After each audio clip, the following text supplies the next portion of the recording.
morning, Darryl. Yes, John, over here in Roseman, California. What's going on? A diary is a griever named John Beaver, which would be me. It's 7:29 in the morning Pacific Standard Time. It's the 31st of July, 2023. Checking on some of that information that you were talking about regarding the swift quake, shall we call it? The beast quake, they call it. But with a lot of vibration, and not to mention the fans going crazy in there, they're still quoting it at about a 2.0 quake up in Seattle. I don't know why they're making it groundbreaking news. It's just a 2.0. Come on. I mean, yeah, it triggered a few seismograms because of the vibrations coming from the concert, triggering the local seismograms, and they're saying, "Oh my God, there's an earthquake." No, it's just vibrations going on. The seismograms and the seismographs are usually picking up Earth's vibrations, uh, rock movement, sound movement going through it. A lot of vibrations. Hell, just driving over a damn one will cause it. So when I heard about it, I'm like, a 2.3 for a concert? They were jumping up and down, causing that kind of quake. Oh, the vibrations and the sound really must have been vibrating at a frequency where the graphs were picking it up as an earthquake. It's the only thing I can take say about it. And the vibrations going into the ground and scattering about like a P&S waves. But a 2.3, come on, I sleep through those damn things. Been through so many earthquakes in my lifetime, it's not even funny. So when I'm talking about a quake, or I mean, we're talking about maybe a 4, I'll catch my attention a little bit there. A 5, yeah, it'll definitely be catching my attention. 6, well, you royally got my attention. And 7, uh, let's just say either I'll be collapsed, crashed, or something else happening. And yeah, quakes are never fun. Mini, Millie Vanilli, really? Concert was back in '89, according to Wick, and they were talking about something that happened back on July 21st. Lip syncing contest thing going on over there. Girl, you know it's true. And when these guys found out that they were lip syncing the thing, the people really gotten pissed off about it. And they were getting the backlash like you would not believe on that one. Everybody and anybody was going after him on this. They're supposed to be talented musicians, and yet they'd copied and lip synced. And there was a lot of people, there was a lot of comedy shows out there who were just embarrassing the living crap out of them. I don't know. One of them actually died back in 1997, 98, so the other guy tried to, let's see, who were they again? Hold on, hold on. Okay. Um, you had Fab Morvan and Rob Plattis. Plattis is dead. He passed away. Let's see. Plattis was found dead, according to Wikipedia. Was found dead of suspected alcohol and prescription overdose in a hotel room in Frankfurt, Germany, April 3rd, 1998.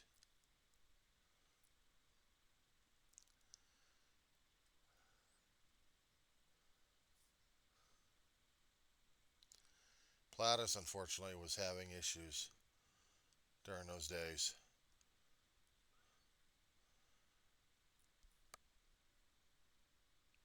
because he lost her fame because of the screw up that's been happening.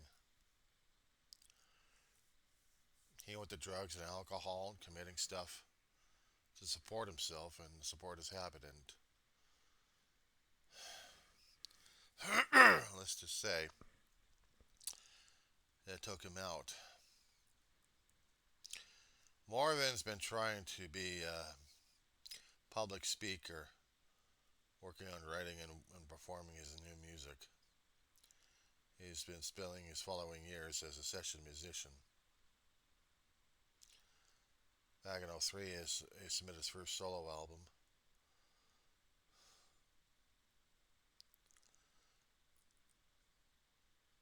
He's been trying to make his life worthwhile and worth living. He's also been in some documentaries and films and stuff. So he's trying to keep busy. He's trying to do things. Excuse me 1 second. Sorry. Apologize. Damn throat's driving me crazy. Yeah, I know. I should get a doctor to take a look at me at these days. One of these days. But he's been trying to clean up his act, basically. Rock and roll, drugs, and alcohol do it to you every time, unfortunately. Have we seen too many of that? Getting back to geology. Yeah. Yeah, when I heard about that 2 point, I'm like, you gotta be kidding me. 2.3? I sleep through those damn things. I'm a California native where we go through earthquakes like crazy. Where's that town again? Up in central northern California? That they constantly have earthquakes out there. What?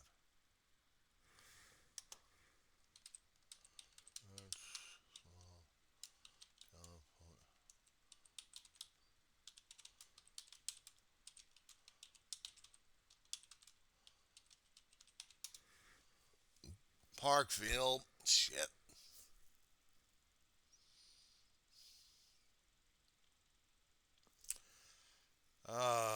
I learned about this damn thing in Geology 101 a few years back. And I forgot all about it too. But I learned about it a long time ago and still forgot about it. San Luis Obispo County. We're in that territory. There's a small town called Parkville. They get constant quakes left and right. Not large ones, but they're getting movements of the San Andreas fault line all the time. And for decades, the USGS, United States Geologic Survey, had been operating a research center and gathering all the details they can and information concerning about quakes, anything and everything about them. Because the more we learn about earthquakes and about the Earth's movement at this point over here, the more we can try predicting these hidden torpedoes that threaten us one way or another. We're all part of the ring of fire. Geology terms, this whole planet is an egg shell, cracked, floating around on a sea of lava. We have mountain rises, we have mountain ranges, we have volcanoes going boom in different spots. We have volcanic hot spots because of plumes rising from the deep mantle, pushing its way up to the surface and through the crust of the earth to actually go burp with a lot of volcanic fury. But also, we have the mountain ranges being lifted, shoved aside, created, and sunk in. The earth is a dynamic machine. We see some of it at times, and the rest of it is just, uh, to us, it may be slower than anything, but to it, it's a geologically active planet. When our planet was formed millions, or should I say billions of years ago, yeah, that old. It was well, rocks clumping to each other. The solar system was being created, and it formed itself, and actually had another rock hit it, but became a satellite after the Earth got its shape, and still forming its shell, and still forming its hot interior, and built upon more and more of the shell until we had the size of the Earth. We also had other rocks raining down on us who actually had particles that actually helped create life on this planet and give us water in the process. change our atmosphere. It takes it took more lifetimes than a human can count.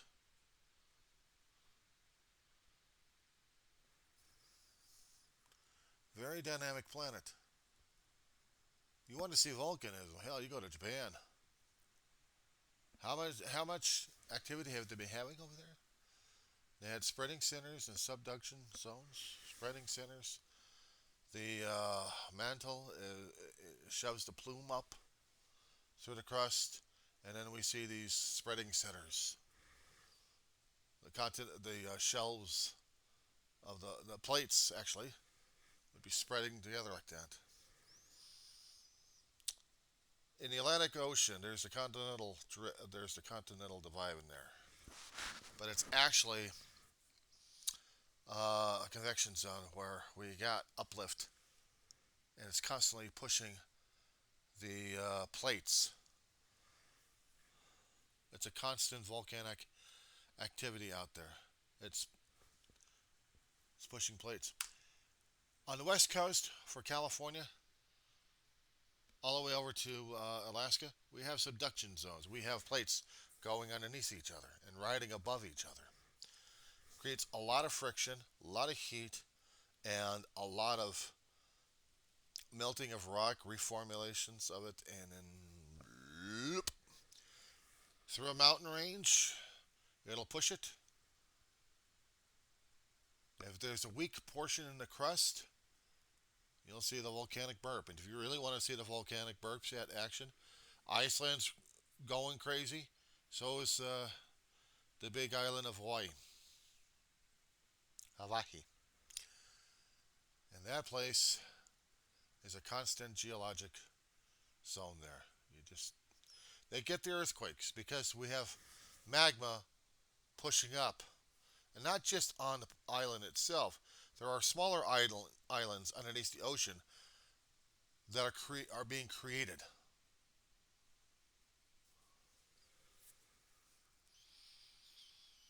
And it's fascinating to understand this, but I'll tell you one thing: those quakes scare the hell out of you because you don't know when you're going to get one. We worried for a hell of a long time out here in the West Coast, there, Darryl. While you deal with the atmospheric conditions of, being baked, broiled, boiled. Let's see, was it baked, boiled, broiled, steamed, frozen to death? We out here don't hardly ever get there frozen to death unless the weather pattern changes so drastically that we get snowfall out here in the Antelope Valley. They're a rare thing these days. If we happen to get 40s or 50s, they'll be comfortable enough. 20s and 30s, yeah, we're chattering our teeth. Only if the weather changes and the climate is not screwing us over, because humanity is screwed over the climate. But shall we talk about that one later? Where was I? I just lost my train of thought at this point over here. Oh, frick it. If you ever looked, Darryl, and I encourage you to do so, go to Google Maps or Google Earth, type out Antelope Valley, do a wide scan till you see Southern California. You see the mountain ranges? Give you a few minutes.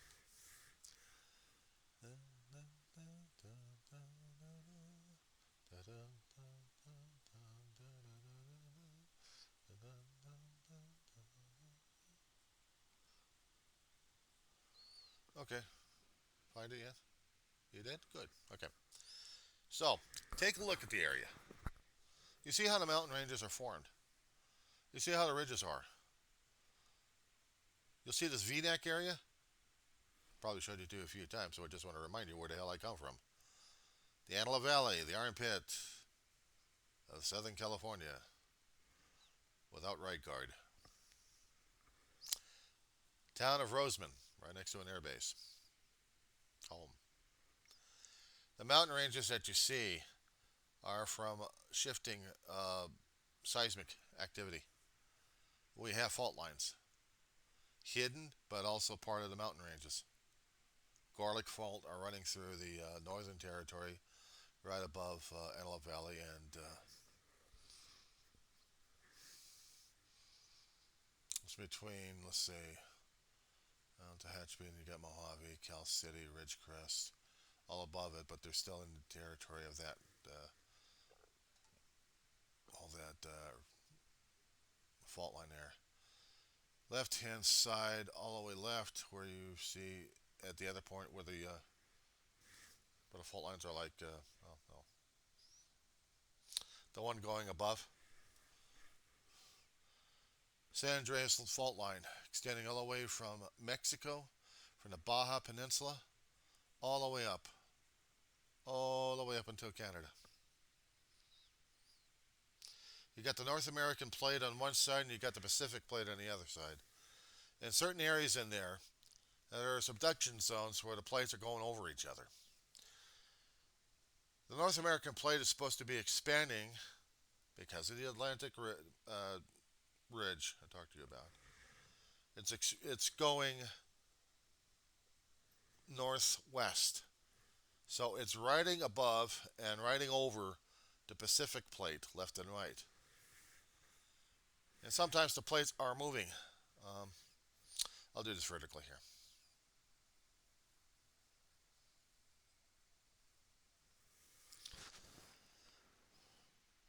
The more I learned and the more I studied about geology as an adult instead of a kid, I learned more and more about the stuff I should have learned 30 years ago.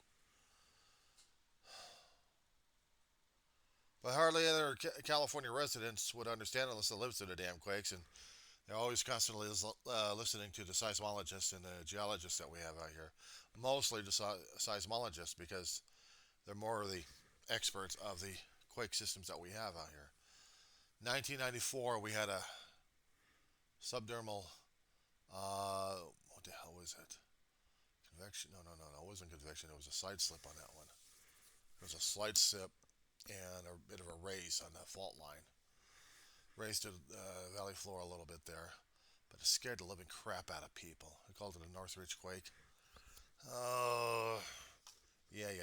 Give me a second. I got to get back in this one here. Oh, yeah.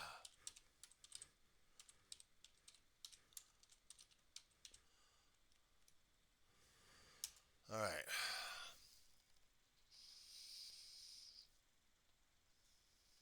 History. Oh, come on. You got to tell me there was a side slip on this one. Yeah, I'm waiting for the computer to pull up the information. Conservation, California. Shit, where's USGS shit on this one? Oh, come on. Damn it. Where's the USGS information on this shit? What we got?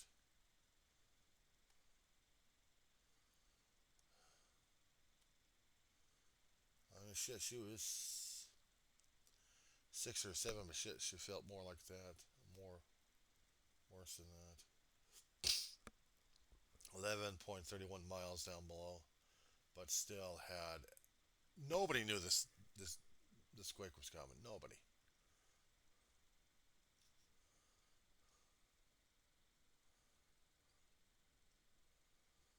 Okay, I need to see also. Landers, Hector Mine, yeah. Landers was fun. What are your narrows? Blech. Ridgecrest, lived through that one. Ridgecrest was, yeah, that was a good shaker right there. Pain in the ass. Where the hell was it? I wanted to see the USGS links on this one.